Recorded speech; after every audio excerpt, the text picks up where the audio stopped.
దేవుని నామానికి స్తోత్రములు. దేవుని యొక్క మహాకృప చొప్పున గతకాలం అంతా కూడా మనలను కాపాడి దేవుడు మనలను మరి ఒక నూతన మాసంలోనికి తీసుకొని వచ్చారు. కాలములు మారుతున్న, సమయములు మారిపోతున్న మారని దేవుడు మన దేవుడు. ఆయన మన ఎడల ఎంతో ప్రేమను చూపిస్తూ ఎంతవరకు కూడా మనలను కాపాడి తన యొక్క మార్గములను మనకు బోధిస్తూ నడిపిస్తూ ఉన్నారు. అందుకు దేవునికి మనందరం కూడా కృతజ్ఞతాస్తుతులు చెల్లించవలసి ఉంది. ఆదివారం ఆరాధనలో ప్రకటన గ్రంథంను మనం ధ్యానం చేస్తున్నాం కదా. ఈరోజు మనం చివరి సంఘం అనగా 7వ సంఘమునకు యేసుక్రీస్తు ప్రభు రాయిచున్న ఈ పత్రికలోని కొన్ని వచనములను ధ్యానం చేయబోతున్నాము. So before we do that, let's ask for the guidance of the Holy Spirit. ప్రార్థించుకుందాము. మరి పరిశుద్ధుడా, మా ప్రియ ప్రభువా, మా రక్షక, సంఘములకు ఆత్మ చెప్పుచున్న మాట చెవి గలవాడు వినుగాక అని చెప్తున్నారు. ప్రభువా, 7 సంఘములకు మీరు రాసి పంపించిన లేఖలను మేము ధ్యానం చేయడానికి మా ఎడల కృప చూపిస్తూ ఉన్నారు. మా సంఘమునకు మేము ఏ విధంగా ఈ వాక్యమును అన్వయించుకోవాలో మీరే మాకు బోధించుచున్నందుకు వందనాలు చెల్లిస్తూ, లవొదికయ సంఘమునకు మీరు రాస్తున్న ఈ పత్రికను మేము ధ్యానం చేయుచుంటుండగా ఇది మా జీవితంలో ఏ విధంగా సరిచేయడానికి మరి అది ఉపయోగపడుతుందో దానిని జాగ్రత్తగా పరిశీలన చేస్తూ help us that we will apply it to our lives, Lord. In Jesus' name we pray. Amen. అందరికీ కూడా ప్రభు నామములో వందనాలు. ప్రకటన గ్రంథం 3వ అధ్యాయం 14వ వచనం నుంచి లవొదికయ సంఘమునకు దేవుడు రాస్తున్నటువంటి యేసుక్రీస్తు ప్రభు రాస్తున్న పత్రికను మనము ధ్యానం చేద్దాము. 14వ వచనంలో లవొదికయలో ఉన్న సంఘపు దూతకు ఇలాగు వ్రాయము. ప్రతి సంఘమునకు కూడా ఆయన ఒక పర్టికులర్ ప్యాటర్న్లో లెటర్స్ని రాస్తూ ఉన్నాడు. మొట్టమొదటిగా గ్రీటింగ్స్ ఉంటాయి. సో ఆ గ్రీటింగ్స్ని మనం ఇప్పుడు చూస్తున్నాం. తర్వాత criticism, council, invitation, promise and rewards. ఆ తర్వాత ఆత్మ చెప్పుచున్న మాట చెవి గలవాడు వినుగాక అని. సో ఈ విధంగా మనకు ప్రతి పత్రిక కూడా డివైడ్ చేయబడి ఉంటుంది. లవొదికయ సంఘపు దూతకు ఇలాగు వ్రాయము అని అంటున్నాడు. మిగిలిన చర్చెస్ ఉన్నాయి కదా, ఈ రోమన్ ప్రావిన్స్ ఆఫ్ ఏషియాలో ఉన్న ఈ చర్చెస్కి అన్నింటికి కూడా ఒక కైండ్ ఆఫ్ గ్రీటింగ్స్ ఉన్నాయి. ఆ తర్వాత దేవుడు తనను యేసు ప్రభు పరిచయం చేసుకుంటూ ఉన్నారు. ఇక్కడ ఆమెన్ అనువాడును నమ్మకమైన సాక్షియు దేవుని దృష్టికి ఆదియునైన వాడు చెప్పు సంగతులేవనగా. సో ఈ సంఘం నాకు ఒక పర్టిక్యులర్ స్టైల్లో ఆయన తన యొక్క పరిచయాన్ని చేసుకుంటున్నారు. మిగిలిన సంఘములకు చూసినప్పుడు మనము each letter begins with a specific description of the character of Christ Jesus. అయితే ఈ సంఘమునకు యేసు ప్రభు రాస్తున్న ఈ డిస్క్రిప్షన్ ఆఫ్ క్యారెక్టరిస్టిక్స్ కొంచెం డిఫరెంట్గా ఉంటుంది. ప్రతి సంఘానికి కూడా మనం చూసినప్పుడు సపోజ్ మనం 2వ అధ్యాయం 1వ వచనంలో 7 నక్షత్రములు కుడి చేత పట్టుకొని 7 స్తంభముల మధ్య సంచరించు వాడు అంటే 2-fold description of his character. 7 నక్షత్రములు కుడి చేత పట్టుకున్నవాడు, 7 దీపస్తంభముల మధ్య సంచరించువాడు అంటున్నారు. రెండవదిగా స్మరణ సంఘానికి రాస్తున్నప్పుడు మొదటి వాడును కడపటి వాడునయ్యుండి మృతుడై మరలా బ్రతికినవాడు. Again 2-fold description of the character. మొదటివాడు కడపటివాడు, దిస్ ఈజ్ నంబర్ 1. మృతుడై మరలా బ్రతికినవాడు, సో 2-fold description. ఆ తర్వాత మనం పెర్గమంలో ఉన్న సంఘమునకు రాస్తున్నప్పుడు వాడి అయిన రెండంచులు గల ఖడ్గం గలవాడు చెప్పు సంగతులేమనగా, ఇక్కడ టూ ఫోల్డ్ కూడా కాదు, వాడి అయిన రెండంచులు గల ఖడ్గం గలవాడు చెప్పు సంగతులేమనగా. ఆ తర్వాత తుయతైరా సంఘమునకు అగ్నిజ్వాల వంటి కన్నులను అపరంజి పోలిన పాదములు గల దేవుని కుమారుడు. Again two fold description of his character. ఆ తర్వాత సార్దిస్లో ఉన్న సంఘం, 5వ సంఘం నాకు రాస్తున్నప్పుడు 7 నక్షత్రములను దేవుని 7 ఆత్మలను గలవాడు చెప్పు సంగతులేమనగా. సో 7 నక్షత్రములను దేవుని 7 ఆత్మలు గలవాడు. Again two fold description. ఫిలడెల్ఫియాలో ఉన్న సంఘం నాకేమో దావీదు తాళపు చెవి కలిగి ఎవడునూ వేయలేకుండా తీయవాడును, ఎవడునూ తీయలేకుండా వేయువాడును అయిన సత్యస్వరూపియగు పరిశుద్ధుడు. సో తాళపు చెవిని గురించి, రెండవది సత్యస్వరూపియగు వాడు అనే టూ ఫోల్డ్ డిస్క్రిప్షన్. కానీ ఈ లవదికయ సంఘము నాకు రాస్తూ నంబర్ 1 ఆమెన్ అనువాడును, 2 నమ్మకమైన సత్య సాక్షి, 3 దేవుని దృష్టికి ఆదియునైన వాడు చెప్పు సంగతులేవనగా అని 3 fold description of the character of Christ జీసస్ని చెప్తూ ఉన్నాడు. అయితే దీనికి ఒక స్పెసిఫిక్ పర్పస్ ఉంది. దానిని మనం ఏమని చెప్పొచ్చు అంటే this is a subtle interaction. ఒక గంభీరమైన రీతిలో లవదికయ సంఘము నాకు అడ్రస్ చేస్తూ ఉన్నారు యేసుక్రీస్తు ప్రభువు. ఈ లవదికయ సంఘం యొక్క బ్యాక్గ్రౌండ్ ఏంటి అనేది మనం చూసినట్టయితే మిగిలిన చర్చెస్ లాగానే రోమన్ ప్రావిన్స్లో, అంటే మోడర్న్ డే టర్కీ అని చెప్తాము, ఇది కూడా ఒక చర్చ్గా ఉంటుంది రోమన్ ప్రావిన్స్లో. అయితే it is known for its independence, అంటే తాను స్వతంత్ర ప్రతిపత్తి కలిగిన సంఘం లేదు, అంటే we are an independent city, so we are an independent church అని అనుకునేటువంటి వారు. ఈ సంఘం నాకు ఏమని చెప్పచ్చు అంటే దానికి సెల్ఫ్ సఫిషియన్సీ ఉంది కనుక స్వయం సంతృప్తి కలిగిన సంఘంగా జీవిస్తుంది. Like most of the modern day churches లాగా సెల్ఫ్ సఫిషియంట్ చర్చ్గా ఇది ఉంటుంది. ఈ లవదికయ పట్టణం అనేది అది చాలా రిచ్ సిటీ. అలాగనే ఆ రిచ్ క్వాలిటీస్ లవదికయ సంఘంలో ఉన్న వారికి కూడా వచ్చాయి. ఈ లవదికయ అనే పట్టణం క్రాస్ రోడ్స్ మధ్యన 2 మేజర్ ట్రేడ్ రూట్స్ మధ్యలో ఉంటుందన్నమాట. క్రాస్ రోడ్స్లో ఉంటుంది. లైసస్ అనే నది పైన కట్టబడినటువంటి నగరం ఇది.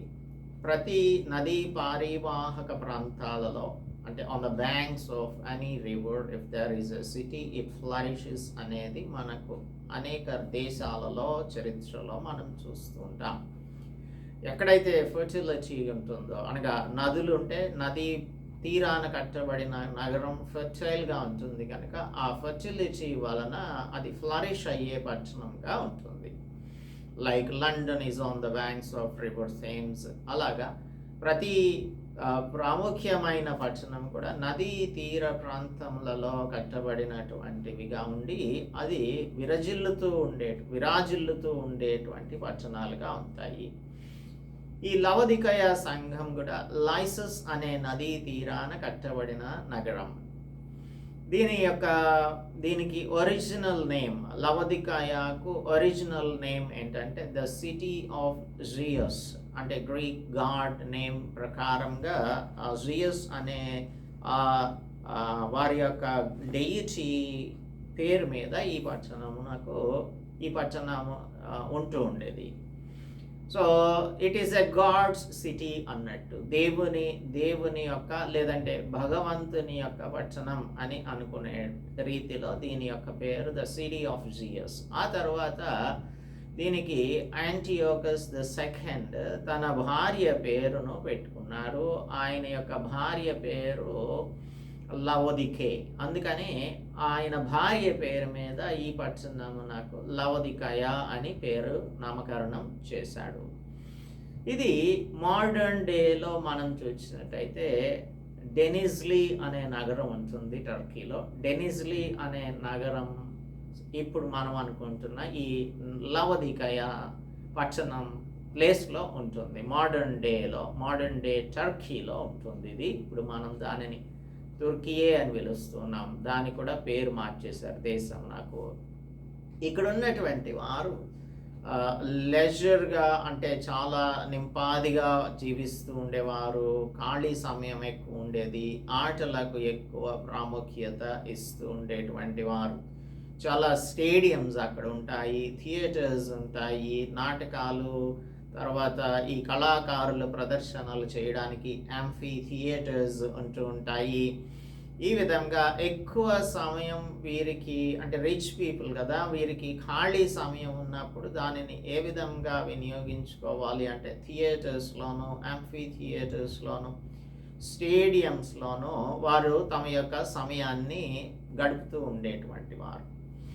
సో ఇది చాలా రిచ్ పీపుల్ ఉన్న నగరం. తర్వాత క్వాలిటీస్ కూడా అలాగుననే వారి యొక్క అలవాట్లు కూడా అదే విధంగా ఉంటూ ఉంటాయి. కొలసి అనే పట్టణం, కొలసి సంఘం మనకు తెలుసు కదా. ఈ కొలసికి కొన్ని కిలోమీటర్ల దూరంలో ఇది ఉంటుంది.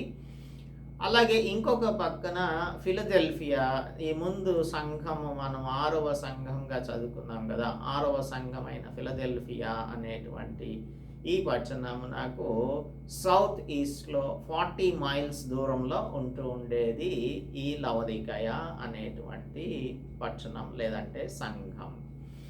ఇది ఈ పట్టణంలో సంఘాన్ని పార్ట్లీ అంటే పాక్షికంగా ఎపఫ్రాస్ దీనిని ఎస్టాబ్లిష్ చేశాడు అని చెప్పడానికి ఒక ఆధారం ఏంటంటే కొలసీయులకు రాసిన పత్రిక 4వ అధ్యాయం 16వ వచనం.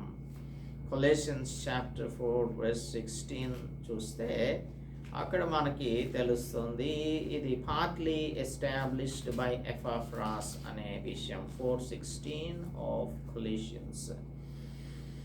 ఈ పత్రిక మీరు చదువుకొనిన తర్వాత లవోదికయ వారి సంఘంలోనూ చదివి వినిపించుడి.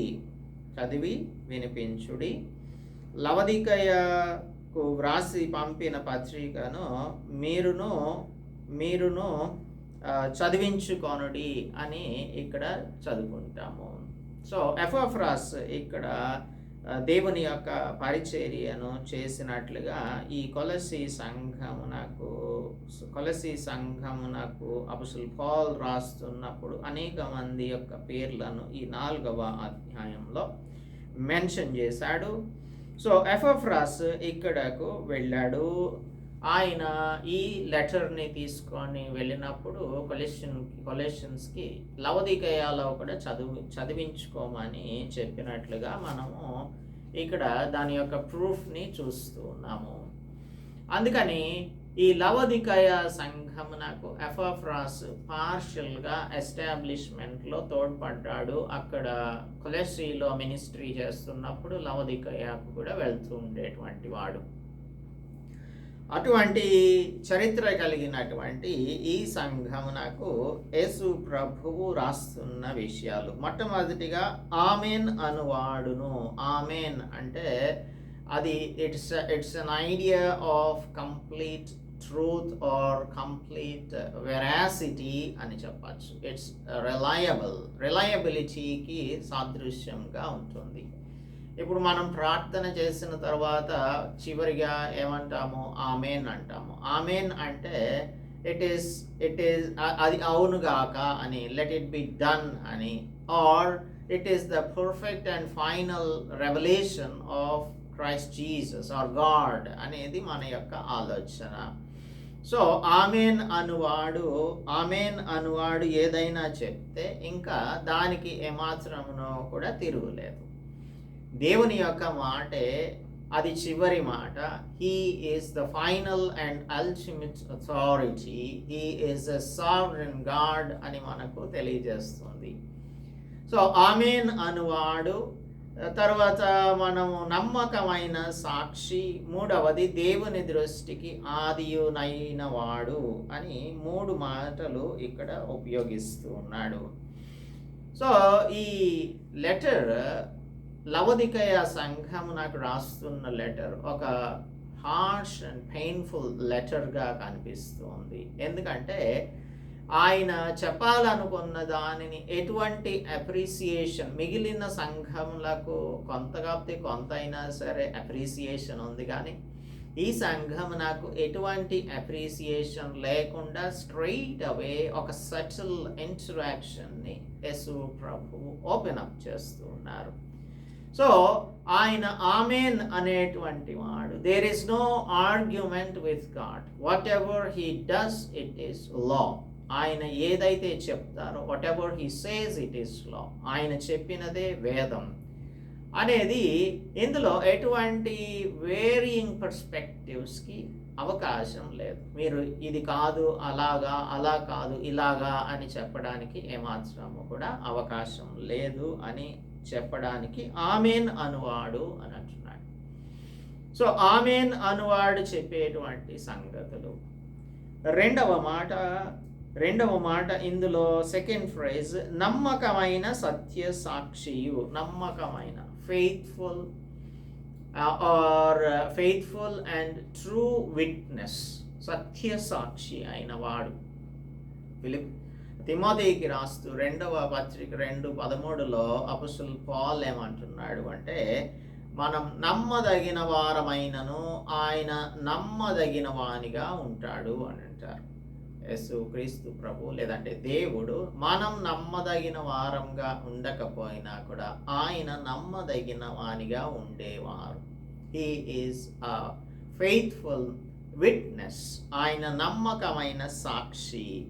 కాబట్టి ఆయన వారితో ఏమి చెప్పబోతూ ఉన్నారో, వారి యొక్క సంఘపు స్థితిని గురించి ఏమి చెప్పనై ఉన్నారో ఆ సత్యాన్ని ఆయన నొక్కి చెప్తూ ఉన్నారు. అందులో ఆయన యొక్క మోటివ్ని గుర్తు చేస్తుంది. మనం దేవుని దృష్టిలో సరి అయిన వారంగా, నీతిమంతులంగా, సత్యవంతులంగా, నమ్మకమైన వారంగా ఉండాలనేది దేవుని యొక్క ఉద్దేశం. దేవుని బిడ్డలైన వారు దేవుని వలె ఉండాలి, పరిశుద్ధులుగా ఉండాలి. దేవుడు పరిశుద్ధుడు కాబట్టి మనలను కూడా పరిశుద్ధులుగా ఉండమని ఆయన మనలను కోరుచున్నాడు. So be ye holy as I am holy అని చెప్తున్నారు. సో ఆయన పరిశుద్ధంగా ఉన్న రీతిలో మనం కూడా పరిశుద్ధంగా ఉండాలి అనేది ఆయన యొక్క మోటివ్. ఆ మోటివ్ని మనకు తెలియజేస్తున్నారు. ఆయన నమ్మకమైన వాడు కనుక అన్నీ వారి మంచి కోసమే చెప్తూ ఉన్నాడు. ఎందుకంటే ఆయన నమ్మకమైన స్నేహితుడు. So a friend corrects us, or we can also say he reproves us. మనలను ఆయన సరి చేయడానికి, ఆయన ఏదైనా స్టెప్ని వేయడానికి ఆయనకు అధికారం ఉంది. Maybe rich people or rich churches ఉన్నప్పుడు, రిచ్ చర్చెస్లో దేవునికి స్థానం ఉంటుంది.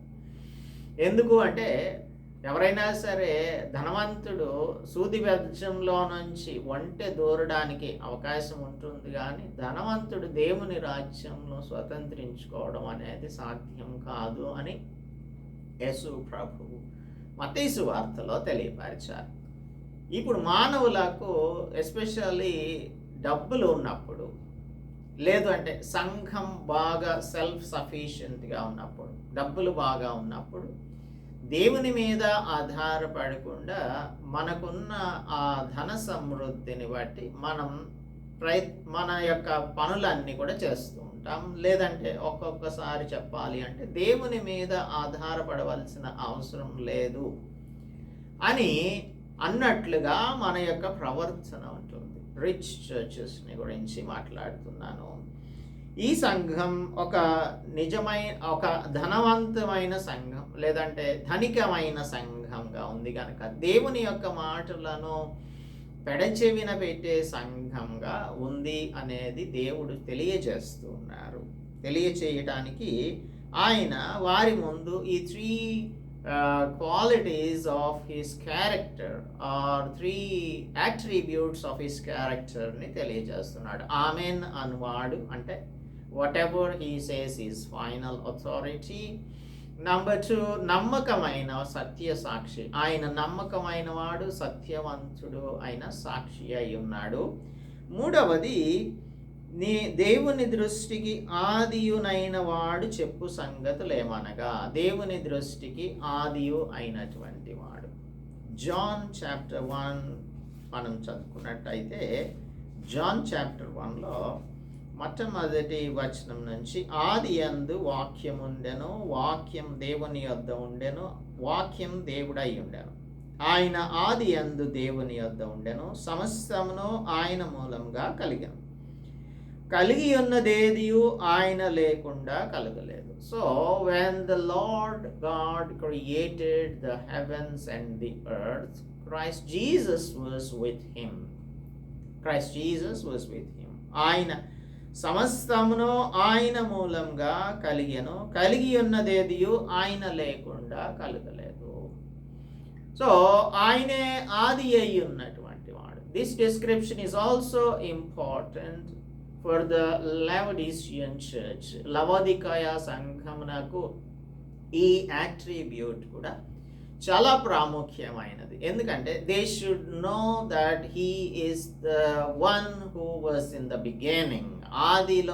ఆది యందు ఉన్నవాడు ఆయనే, ఆయన లేకుండా ఏది కూడా కలగలేదు అనే విషయం తెలుసుకోవాల్సి ఉంటుంది. If we know that what ever belongs to us belongs to God, మనకు కలిగిన సమస్తము కూడా దేవుడు మనకు అనుగ్రహించింది అనే సత్యాన్ని ప్రతి ఒక్క క్రైస్తవ విశ్వాసి కూడా గుర్తెరగాల్సి ఉంటుంది. డేవిడ్ కూడా నాకున్నదంతా కూడా నీదే అని అంటున్నాడు. సో తన దగ్గర ఉన్నటువంటి వెండి, బంగారం, ఎన్నో వస్తువులను సమకూర్చి దేవుని యొక్క ఆలయమును కట్టించడానికి తన కుమారుడైన సొలొమోనుకి అప్పగించుచు ఉన్నాడు. అప్పుడు అంటున్నాడు, నేనే పాటి వాడను అంటున్నాడు. We are nothing. మనం ఈ లోకంలోనికి ఏది కూడా తీసుకొని రాలేదు, ఈ లోకంలో నుంచి ఏది కూడా మనం తీసుకొని పోలేము అన్నది సత్యం. ఇది దేవుని బిడ్డలైన వారే కాదు, ఈ లోకస్తులను అడిగినప్పటికీ కూడా ఇదే విషయాన్ని చెప్తారు. మరి ఈ లోకంలోనికి మనం ఏది తీసుకురాలేనప్పుడు ఎవరు మనకి ఇవన్నీ ఇచ్చారు? The Lord God himself has given everything unto us. ఆయనే మనకు సమస్తమును అనుగ్రహించినవాడు.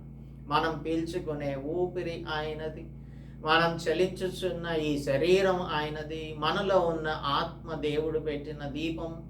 So we don't have anything of our own selves. Whatever we have does belong to God itself, God himself.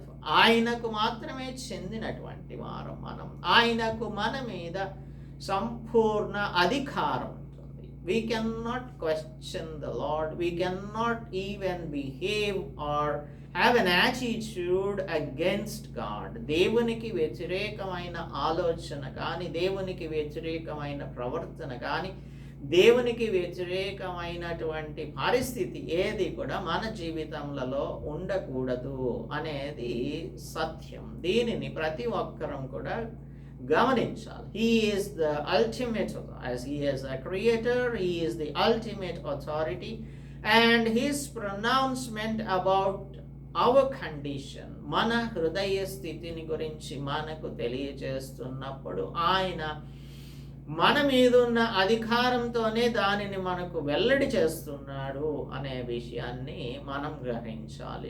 లవోడిషియన్ church కూడా అదే విషయాన్ని గమనించవలసి ఉంటుంది. In all things, in everything, the final verdict is of the Lord. యేసు క్రీస్తు ప్రభు యొక్క మాటే అది చివరి మాట.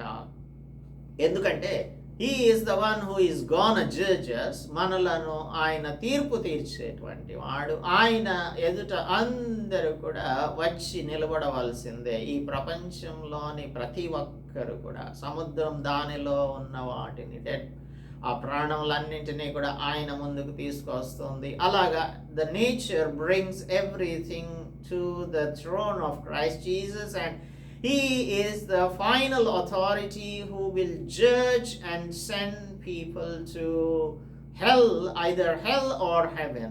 నరకానికి కానీ లేదు అంటే పరలోక రాజ్యమునకు కానీ పంపించగలిగిన అథారిటీ కలిగిన వాడు యేసుక్రీస్తు ప్రభువు. There is no negotiation, there is no compromise. ఇందులో ఎటువంటి లావాదేవీలకు, ఎటువంటి రాజీ పడటానికి అవకాశం లేనే లేదు. You can not buy God. ఈ లోకంలో మ్యానిపులేట్ చేసి కోర్ట్స్లో ఉన్న జడ్జెస్ని కొనవచ్చేమో కానీ యేసుక్రీస్తు ప్రభువు న్యాయాధిపతి అయిన దేవుడు. ఆయన న్యాయం తీర్చేవాడు. ఆయన న్యాయాన్ని ఎవరు కూడా అన్యాయంగా నిరూపించలేరు. ఆయన న్యాయం ఎన్నటికీ కూడా అది న్యాయంగానే ఉంటుంది. అన్యాయం అనేది ఏది కూడా ఉండదు. కాబట్టి ప్రతి ఒక్కరు కూడా వారి వారి క్రియలను బట్టి తీర్పు పొందే రోజు ఒకటి ఖచ్చితంగా ఉంటుంది. ఆ దినాన్న యేసు ప్రభువే అందరికీ తీర్పు తీరుస్తారు.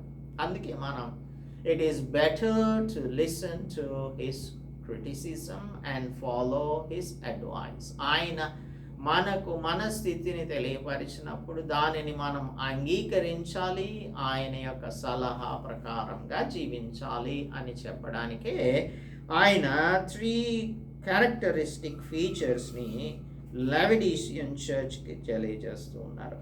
ఆబేన్ అనువాడును నమ్మకమైన సత్యసాక్షియు, దేవుని దృష్టికి ఆదియునైన వాడు చెప్పు సంగతులు ఏమనగా, నీ క్రియలను నేనెరుగుదును. నీ క్రియలను, ఇక్కడ 15th verse నుంచి మనం క్రిటిసిజంని చూస్తున్నాం. ఆయన దృష్టికి కనబడని సృష్టం అంటూ ఏది కూడా లేనేలేదు. He can see everything on this earth.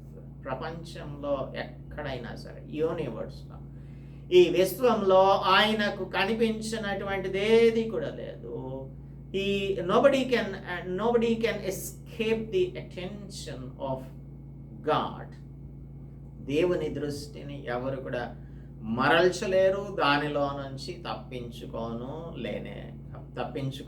లేరు. అందుకే ఈ లవొదికయ సంఘమునకు నీ క్రియలు నేను ఎరుగుదును అని చెప్తున్నాడు. 5 సంఘాలకు నీ క్రియలు నేను ఎరుగుదును అని యేసు ప్రభు చెప్పారు. 2 సంఘములకు నీ ట్రిబ్యులేషన్ ఏంటో నాకు తెలుసు, నీవు ఏ స్థితిలో ఉన్నావో నాకు తెలుసు అని కూడా ఆయన చెప్పారు. So this is the only church where we see no commendation or no affirmation. ప్రశంస లేని సంఘం ఈ సంఘం. 0 words of encouragement or praise. మనకు ఒక్క మాట కూడా ఈ సంఘమును వచ్చిన ప్రశంస కనిపించదు. యేసు ప్రభు ప్రశంసించడం లేదు. ఎందుకంటే there is nothing good, nothing praiseworthy in this church. అనేకమైన సంఘాలు కూడా ఈ దినాన ఇదే విధంగా ఉంటున్నాయి. The Lord will not have even a single word of praise unto this church.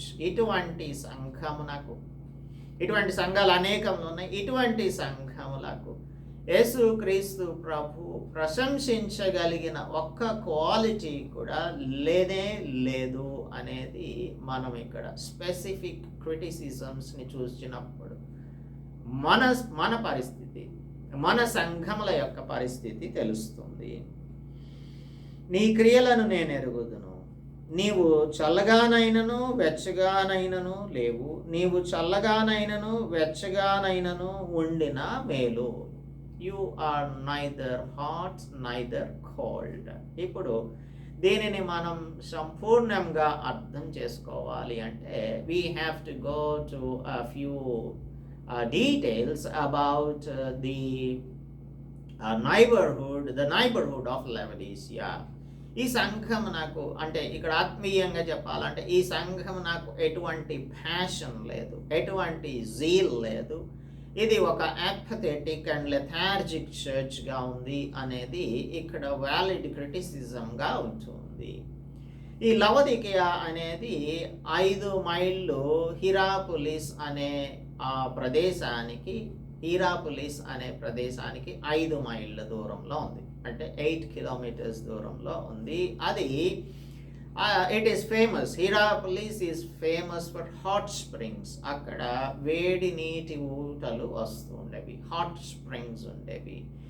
ఈ హాట్ స్ప్రింగ్స్ని న్యాచురల్ స్పాగా 2వ సంవత్సరం BC నుంచి కూడా ఈ ప్రదేశంలో అందరూ న్యాచురల్ స్పాగా వినియోగించుకునేటువంటి వారు.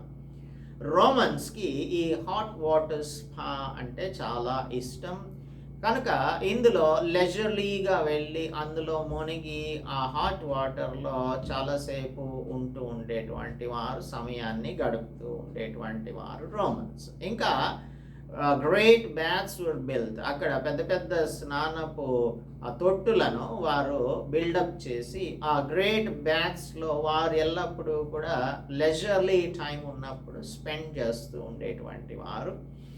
ఇంకా దీనిలో ఈ హాట్ స్ప్రింగ్ వాటర్లో మినరల్ రిచ్ వాటర్ వస్తుంది అనేది ఆ దినాలలో ఉన్నటువంటి ఎక్స్పర్ట్స్ లేదంటే మెడికల్ డాక్టర్స్ చెప్తూ ఉండేటువంటి వారు. అందుకని ఈ వేడి నీటిలో వారు వెళ్ళి స్నానం ఆచరించడం వలన కొన్ని రకములైన జబ్బులకు నయం కలుగుతుంది. They will be healed out of this water అని కొన్ని జబ్బులకు వారికి ఉపశమనం లభిస్తుందని చెప్పేటువంటి వారు.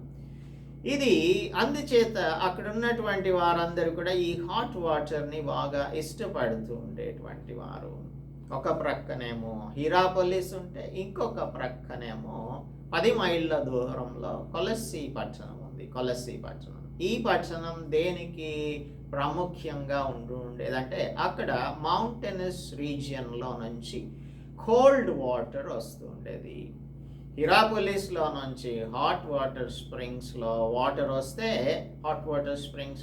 హాట్ వాటర్ వస్తే ఈ కొలస్సీ పట్టణంలో మౌంటైన్ రీజన్స్లో నుంచి కోల్డ్ వాటర్ వస్తూ ఉండేది. ఇది ఒక రిఫ్రెష్మెంట్ లాగా హాట్ డేస్లో, వేడిగా ఉన్న దినాలలో చల్లని నీటిలో స్నానం చేయడం అనేది ఆ దినాలలో వారికి ఒక ప్రత్యేకమైనటువంటి లగ్జరీగా, లేదు అంటే వారికి అవకాశం ఉంది కనుక అందులో వెళ్ళి మునుగుతూ ఉండేటువంటి వారు. So both the cities Hierapolis and Colossae boasted about their attractive waters. వారేమో వేడి నీటిని గురించి గొప్పలు చెప్పుకుంటే వీరు చల్లని నీటిని గురించి గొప్పలు చెప్పుకునేటువంటి వారు.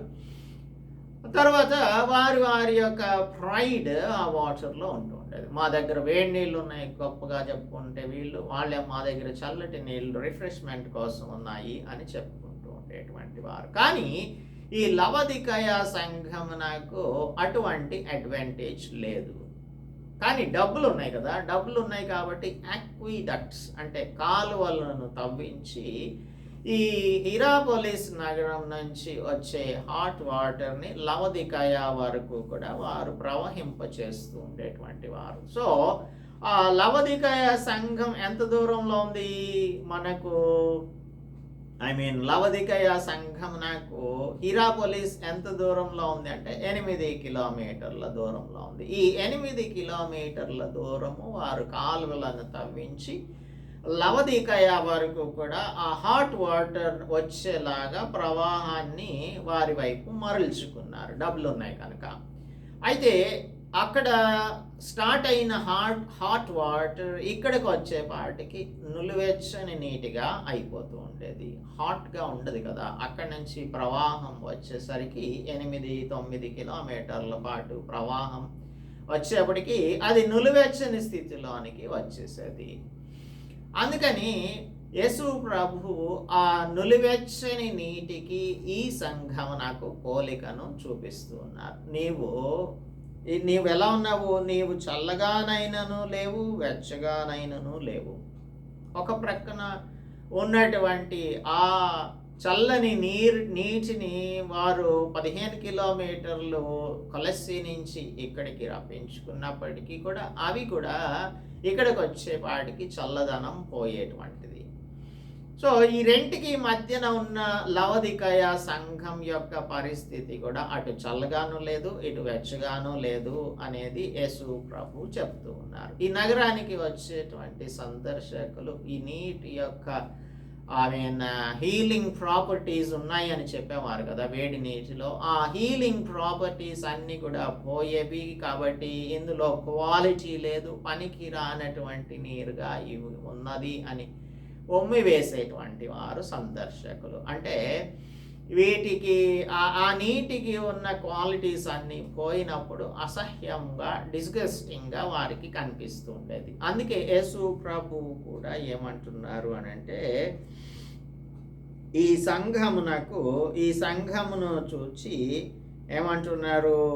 నీవు చల్లగానైనను లేవు, వెచ్చగానైనను లేవు, నిన్ను నా నోట నుండి ఉమ్మివేయను ఉద్దేశించుచున్నాను. Just like the tourists who use to spit out the water out of their mouths, యేసు ప్రభు కూడా నేను ఉమ్మివేయను ఉద్దేశించుచున్నాను అని అంటున్నారు. See, when this kind of a description is made by Christ Jesus, the Laodicean church will be able to understand their condition. వారి యొక్క స్థితిని అర్థం చేసుకునే పరిస్థితిని యేసు ప్రభువు కల్పిస్తున్నారు. ఆఫ్ కోర్స్ వారు వింటే వారి యొక్క హృదయములలో కార్యం జరుగుతుంది. ఒకవేళ వినకపోతే వారి హృదయములలో కార్యం జరగవు. సో ఎప్పుడైతే యేసు ప్రభువు నులువెచ్చగా ఉన్నావని చెప్పారో అప్పుడు లవొదికయ సంఘంలో ఉన్న వారికి వారి యొక్క ఆత్మీయ స్థితి అర్థమవుతుంది. సో ఇక్కడ మనం అనుకోవాలి, యేసు ప్రభువు మీరు హాస్టైల్గా ఉండమని చెప్పడం లేదు, చల్లగా ఉండమని చెప్పడం లేదు. The Lord doesn't want them to be cold, but they want them to be hot. దేవుని బిడ్డలైన వారు ఎప్పుడు కూడా పరిశుద్ధాత్మని కలిగిన వారిగా ఉండాలి. పరిశుద్ధాత్ముడు మనలో ఉంటే మనలో మండుతూ ఉంటుంది. So you will not grow cold. మనం చల్లగా మారిపోం, ప్యాసివ్గా అయిపోము, తర్వాత ప్యాషన్లెస్గా అయిపోము, తర్వాత మన యొక్క పరిస్థితి డిస్గస్టింగ్గా, హాస్టైల్గా ఎప్పుడు అయిపోకుండా ఉంటుంది. We will be fruitful, we will be useful and we will be valuable. మనము ఫలించే వారంగా, ఉపయోగకరంగా, తర్వాత మనకు విలువ కలిగినటువంటి వారంగా, జీవించే వారంగా ఉంటాము. సో చల్లగానైనా వెచ్చగానైనా నీవు లేకపోతే నా నోట నుండి ఉమ్మివేయను ఉద్దేశించుచున్నాను. If any church is like this, ఈ ఉదయకాలమందు దేవుడు మన సంఘాన్ని గురించి కూడా మాట్లాడుతున్నాడు. మన సంఘం అటు ఇటు కాకుండా నులివెచ్చని స్థితిలో ఉన్నట్లయితే దానిని దేవుడు ఉమ్మివేస్తాను అని చెప్తూ ఉన్నాడు. ఉమ్మివేస్తాను అంటున్నాడు. 17వ వచనం, నీవు దౌర్భాగ్యుడవు, దిక్కుమాలిన వాడవు, దరిద్రుడవును, గ్రుడ్డివాడవును, దిగంబరుడవును అయ్యున్నావని ఎరుగక. You don't know your condition. I know about you. నీ క్రియలను నేను ఎరుగుదును. I know your works. కానీ నీవు తెలియనటువంటి పరిస్థితుల్లో దౌర్భాగ్యుడవని, దిక్కుమాలిన వాడవని, దరిద్రుడవని, గ్రుడ్డివాడవని, దిగంబరుడవని నీవు ఎరగడం లేదు అని చెప్తున్నారు. అంటే ఈ చర్చ్ యొక్క పరిస్థితి ఎంత దౌర్భాగ్యంగా ఉంది అనేది మనకు అర్థం అవ్వాలంటే హోషియా 12వ అధ్యాయం 8వ వచనం చదువుతాము. 7 నుంచి చదువుతున్నాను. ఎఫ్రాయిము వారు కనానీయుల వర్తకుల వంటి వారై అన్యాయపు త్రాసును వాడుక చేసెదరు. బాధ పెట్టవలెనన్న కోరిక వారికి కాదు. 8వ వచనం, నేను ఐశ్వర్యవంతుడనైతిని, నాకు బహు ఆస్తి దొరికాను, నా కష్టార్జితంలో దేనిని బట్టి శిక్షకు తగిన పాపం నాలో ఉన్నట్టు ఎవరునూ కనబరచలేరని ఎఫ్రాయిము అనుకొనుచున్నాడు. నేను ఐశ్వర్యవంతుడనైతిని, నాకు బహు ఆస్తి దొరికాను. దొరకడం ఏంటి? ఇది దేవుడు ఇచ్చింది. నా కష్టార్జితంలో దేనిని బట్టి శిక్షకు తగిన పాపం నాలో ఉన్నట్టు ఎవరునో కనబరచలేరు. Nobody can prove that I am a sinner. నేను సంపాదించిన దానిలో పాపంతో సంపాదించానని ఎవ్వరు కూడా ప్రూవ్ చేయలేరు. అంటే ఆ ఎఫ్రాయిం అనుకుంటున్నాడు, even God can not find fault with me అని. కానీ దేవునికి సమస్తం తెలుసు కదా. ఆ ముందే మనం చదువుకున్నాం వారు ఏ విధంగా సంపాదిస్తున్నారు దొంగ త్రాసును ఉపయోగించి అనేది. అలాగే ఈ సంఘం దౌర్భాగ్యమైన స్థితిలో ఉంది, దిక్కుమాలిన స్థితిలో ఉంది. మూడవది దరిద్రపు స్థితిలో ఉంది, గ్రుడ్డిదిగా ఉంది. ఐదవది దిగంబరత్వంతో ఉంది. ఈ లవదికయ పట్టణం అనేది సెల్ఫ్ సఫిషియెంట్ పట్టణం. ఈ చర్చ్ కూడా అదే రీతిలో ఉన్నటువంటిది. అంటే it is a materialistic church. ఇప్పుడు కూడా చాలా సంఘాలు మెటీరియలిస్టిక్ చర్చెస్గా ఉంటూ ఉన్నాయి. వాటికి చాలా ఫండ్స్ వస్తూ ఉంటాయి. అసలు లెక్క పెట్టుకోవడానికి కూడా తీరిక లేనంతగా ఎక్కువ డబ్బులు వచ్చే సంఘాలు ఉంటూ ఉన్నాయి. These are all only materialistic churches, but there is no spirituality in those churches. అక్కడ డబ్బులు ఉన్నాయి కానీ సంఘంలో ఆత్మీయత అనేది లేనే లేదు. మనం అనుకున్నాం కదా, ఈ లవదికయ పట్టణం అనేది 2 మేజర్ ట్రేడ్ రూట్స్కి మధ్యలో ఉన్నటువంటి ఒక ప్రదేశం. ఇక్కడ 2 మేజర్ ఇండస్ట్రీస్ ఉండేవి. ఆ మొదటి ఇండస్ట్రీ ఏంటంటే టెక్స్టైల్ ఇండస్ట్రీ. ఈ టెక్స్టైల్ ఇండస్ట్రీలో చాలా గుడ్ క్వాలిటీ బ్లాక్ వూల్ అక్కడ ప్రొడ్యూస్ చేస్తూ ఉండేటువంటి వారు, రిచ్ బ్లాక్ వూల్ని. కాబట్టి వారు లగ్జూరియస్ బ్లాక్ వూలెన్ క్లాత్స్ని వేసుకుంటూ ఉండేటువంటి వారు. ఎలాంటివి? Luxurious black woollen clothes. ఎందుకంటే వారికి అక్కడ ఒక టెక్స్టైల్ ఇండస్ట్రీ ఉంది. వూలెన్ గార్మెంట్స్ని ప్రొడ్యూస్ చేస్తూ ఉండేవారు. అనేక they use to get a lot of money. తర్వాత ఇది this is a home for medicine and medicine school. అక్కడ మెడిసిన్ ప్రొడ్యూస్ చేస్తూ ఉండేటువంటి వారు. ఇందులో పాపులర్ ప్రోడక్ట్ ఏంటంటే ఐసాల్వ్, అంటే కాటుక. ఇక్కడ ఏమంటున్నారు?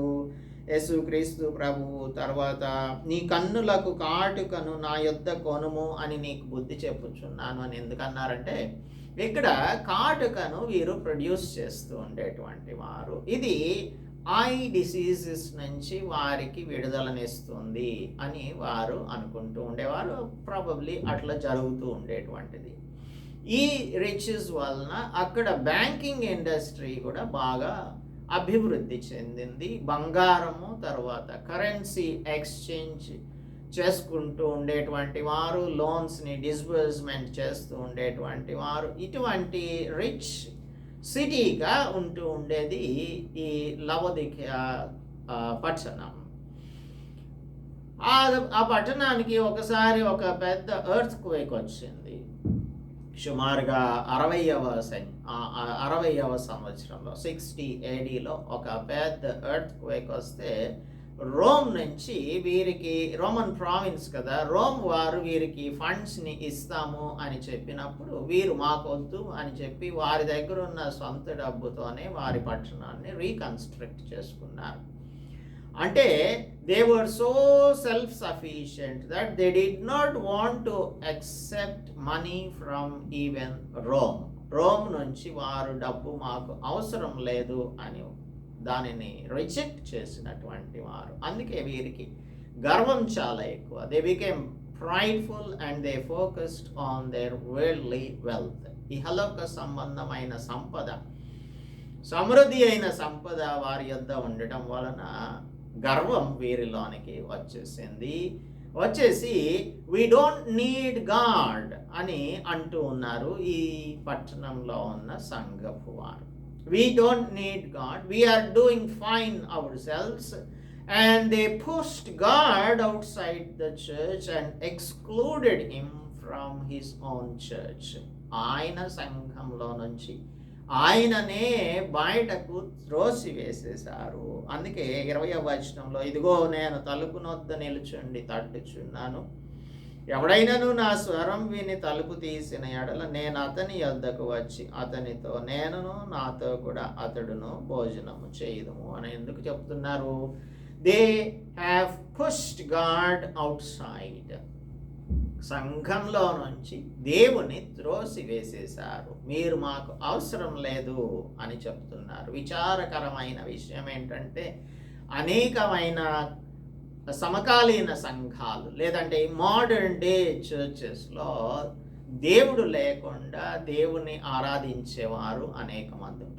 అంటే ఎవరిని ఆరాధిస్తున్నారో వారికి తెలియనటువంటి పరిస్థితి. So Laodicea bears a striking resemblance of many churches, resemblance to many of the churches in the modern world. కనుక ఈ సంఘం ఏ విధంగా అయితే కఠినమైన సంఘంగా ఉందో అటువంటి కఠినమైన సంఘంలో మనము if we talk about God, దేవుని గురించి, how is God doing in your life, దేవుడు నీ జీవితంలో ఎటువంటి కార్యములను చేస్తున్నారు, what are you going to do to obey the commands of the Lord, నీవు దేవుని యొక్క ఆజ్ఞలను గైకొంటూ ఉన్నావా అని ఈ విధంగా ఎవరైనా ప్రశ్నిస్తే వారిని పైనుంచి క్రింది వరకు చూచేటువంటి వారిగా లవోదికయ సంఘపు వారు ఉన్నారు. ఈ దినాలలో కూడా మనం, నీవు రక్షణ పొందావా, రక్షణకు తగిన జీవితాన్ని జీవిస్తున్నావా, పాపాన్ని విడిచిపెడుతున్నావా, ప్రార్థన చేస్తున్నావా, పరిశుద్ధాత్ముడు నిన్ను ఏ విధంగా ట్రాన్స్ఫార్మ్ చేస్తున్నాడు, నీ జీవితంలో ప్రతిదినం ఎటువంటి శాంక్టిఫికేషన్ జరుగుతుంది, ఈ విషయాలను మనం అడిగినప్పుడు ఇవన్నీ కూడా చాలా విచిత్రమైన ప్రశ్నలుగా కనిపిస్తూ ఉంటాయి. ఇంకా దేవుడు మీకు ఏమైనా ఆత్మీయ అర్థాలను లేదంటే ఆత్మీయ పాఠాలను నేర్పించారా అని ఎవరినైనా అడిగితే ఆత్మీయ పాఠాలేంటి అని అడిగే పరిస్థితులు సంఘాలలో ఉన్నాయి. ఎందుచేతనంటే we are all satisfied with the worldly wealth we have. మనకున్న ఇహలోక సంబంధమైన సంపదలను బట్టి దేవుని గూర్చిన మాటలు మనకు విచిత్రంగా కనిపిస్తున్నాయి. సంఘం అంటే దేవుని మాటను వినేటువంటిదే సంఘం. సంఘం అంటే పరిశుద్ధంగా జీవించేదే సంఘం. సంఘం అంటే దేవుని యొక్క సువార్తను ప్రకటించేదే, పరిశుద్ధతను కాపాడుకుంటూ తనదైన శైలిలో దేవుని యొక్క రిప్రజెంటేటివ్గా జీవించవలసిన సంఘంలో దేవుని మాట లేకుండా ఉండడం అనేది దౌర్భాగ్యమైన స్థితి కాకపోతే ఇంకేమవుతుంది? దరిద్రపు స్థితి కాకపోతే ఇంకేమని మనం దీనిని పిలవచ్చు? అందుచేత దేవుడు ఏమంటున్నాడంటే, యు ఆర్ పూర్, నీకు తెలియడం లేదు, నీవు దరిద్రుడవు, గ్రుడ్డివాడవు, you are blind, you don't know what God is asking you to do because you have closed your spiritual eyes. నీ దగ్గర ఆ కంటికి కాటుకను ప్రొడ్యూస్ చేస్తున్నావు, కానీ నీకు కావలసింది ఆత్మీయ కాటుక కావాలి. నీ ఆత్మీయ నేత్రాలు తెరవబడాలి. నీవు బ్లైండ్గా కనుక ఉంటే you will be leading the blind and both will fall into pit. గుడ్డివానికి త్రోవ చూపిస్తే ఇద్దరు కలిపి గుంటలో పడిపోతారు కదా. ఇంకా వీరి దగ్గర ఉన్నటువంటి ఆ వూలెన్ క్లోత్స్, లగ్జూరియస్ బ్లాక్ వూల్తో తయారు చేయబడిన ఆ వస్త్రములను ధరించుకొని మేము చాలా గొప్పగా ఉన్నాము అని ఎక్స్టర్నల్ అపియరెన్స్ని చూచి వారు అనుకుంటున్నారు, కానీ ఆత్మీయంగా దిగంబరులుగా ఉన్నారన్న విషయాన్ని వారు అర్థం చేసుకోలేకపోతున్నారు. It is like a story of the king. రాజుగారు ఒకసారి ఏదో ఒక స్టోరీ ఉంటుంది. ఆయన బట్టలు లేకుండా ఉంటాడు. ఉన్నప్పుడు అంటే ఆయన బట్టలు వేసుకోకుండా ఉన్నా కూడా బట్టలు ఉన్నట్టుగా తనకు కనిపిస్తూ ఉందన్నమాట. అప్పుడు నేను బట్టలు వేసుకున్నానా లేదా అని రాజుగారు ఆ ఆస్థానంలో ఉన్న ఆఫీసర్స్ని అడిగితే మీరు వేసుకున్నారు రాజా అని చెప్తారు. అప్పుడు ఈయన బట్టలు లేకుండా ఊర్లో తిరుగుతూ ఉన్నప్పుడు అది చూసినటువంటి వారు అందరూ కూడా ఆహా ఓహో ఎంత మంచి బట్టలు వేసుకున్నారు రాజుగారు అని అంటున్నారు. కానీ అసలు విషయం వాళ్ళకి తెలుసు, రాజుగారు బట్టలు లేకుండా తిరుగుతున్నారని, సిగ్గుమాలినటువంటి పరిస్థితులలో తిరుగుతున్నారు అని. అటువంటి స్థితిలో బ్లాక్ వూలెన్ క్లోత్స్ వేసుకొని మేము చాలా రిచ్ క్లోత్స్ని వేసుకున్నాము అని దిగంబరులుగా ఆత్మీయ దిగంబరత్వంలో జీవిస్తూ ఉన్నారు. అంటే వారు ఎలాంటి వారు అంటే మత్తయి సువార్త 23వ అధ్యాయంలో యేసు ప్రభువు ఒక ప్యారబుల్ని చెప్పారు. ఆ ప్యారబుల్లో ఏంటంటే అక్కడ ఉన్నటువంటి వారందరినీ కూడా భోజనానికి పిలిచినప్పుడు పెండ్లి వస్త్రములు ఇవ్వబడ్డాయి.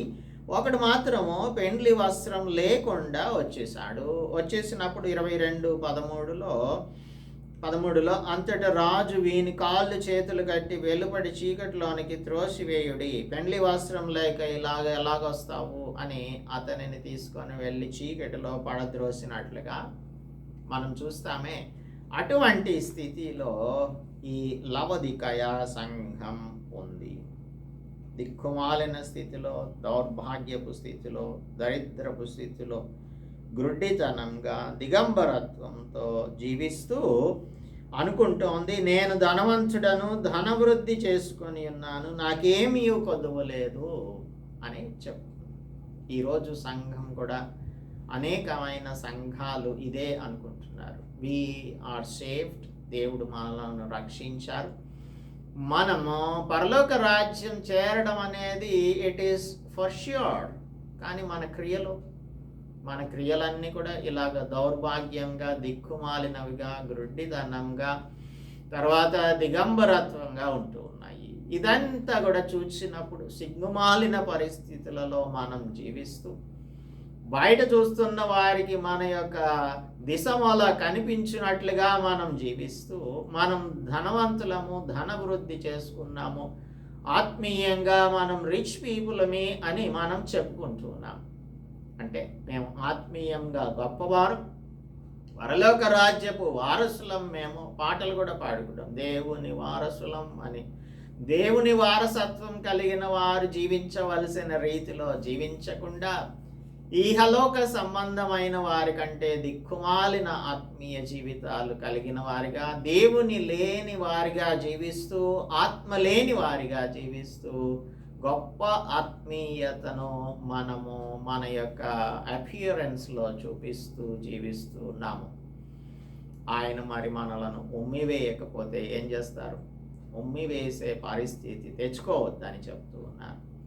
ఇటువంటి స్థితిలో ఉన్న నేటి సంఘములకు ఈ ఉదయకాలమందు దేవుడు హెచ్చరిక చేస్తూ ఉన్నాడు.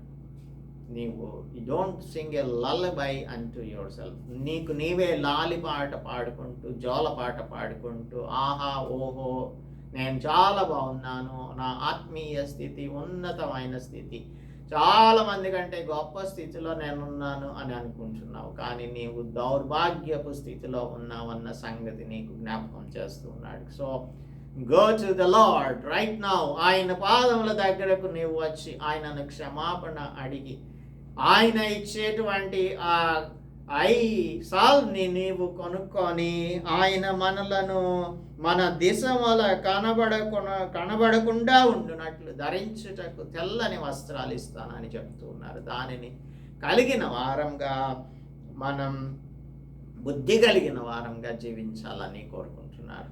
Let us do that. We will continue in the next week. Let's pray. పరిశుద్ధుడా, మా ప్రియ ప్రభువా, మా రక్షక, ఈ ఉదయకాలమందు లవదికయ సంఘం వలె మేము కూడా దిక్కుమాలిన వారంగా, దౌర్భాగ్యులంగా, సిగ్గుమాలిన వారంగా, దరిద్రులముగా, గ్రుడ్డి వారంగా జీవిస్తూ ఉన్నాం. ఆత్మీయత అనే ఒక వేషధారణలో మేము జీవిస్తూ, మేము ధనవంతులము, ధనవృద్ధి చేసుకున్నాం, స్పిరిచువల్లీ రిచ్ పీపుల్ అని చెప్పుకునే మేము మీ వద్దకు వచ్చి తెల్లని వస్త్రములను పుచ్చుకొనుటకు, మా కంటికి కాటుకను మీ వద్ద కొనుక్కొనుటకు బుద్ధి కలిగిన వారంగా జీవించుటకు మా ఎడల దయ చూపించమని క్రీస్తు యేసు పరిశుద్ధ నామములో ప్రార్థిస్తున్నాం తండ్రి. ఆమేన్. దేవునామానికి స్తోత్రం. అందరికీ కూడా వందనాలు. మన యొక్క ఆత్మీయ స్థితిని దేవుడు మాత్రమే ఎరిగి ఉన్నారు. మన హృదయం మనలను మోసం చేసేటువంటిది. సో మన హృదయమును దేవునికి అప్పగించినట్లయితే ఆయన మనలను సరిచేస్తారు. ఆయన మనకు తెల్లని వస్త్రములను అనుగ్రహిస్తారు, మన కంటికి కాటుకను ఇస్తారు. So that will be able to see spiritually. ఆత్మీయ నేత్రములు కలిగిన వారంగా జీవించడానికి కృప చూపిస్తారు. అటువంటి నేత్రములు కలిగిన వారంగా ఈ లోకంలో జీవించినట్లు దేవుడు మనందరికీ కూడా కృప చూపించును గాక. ఆమేన్.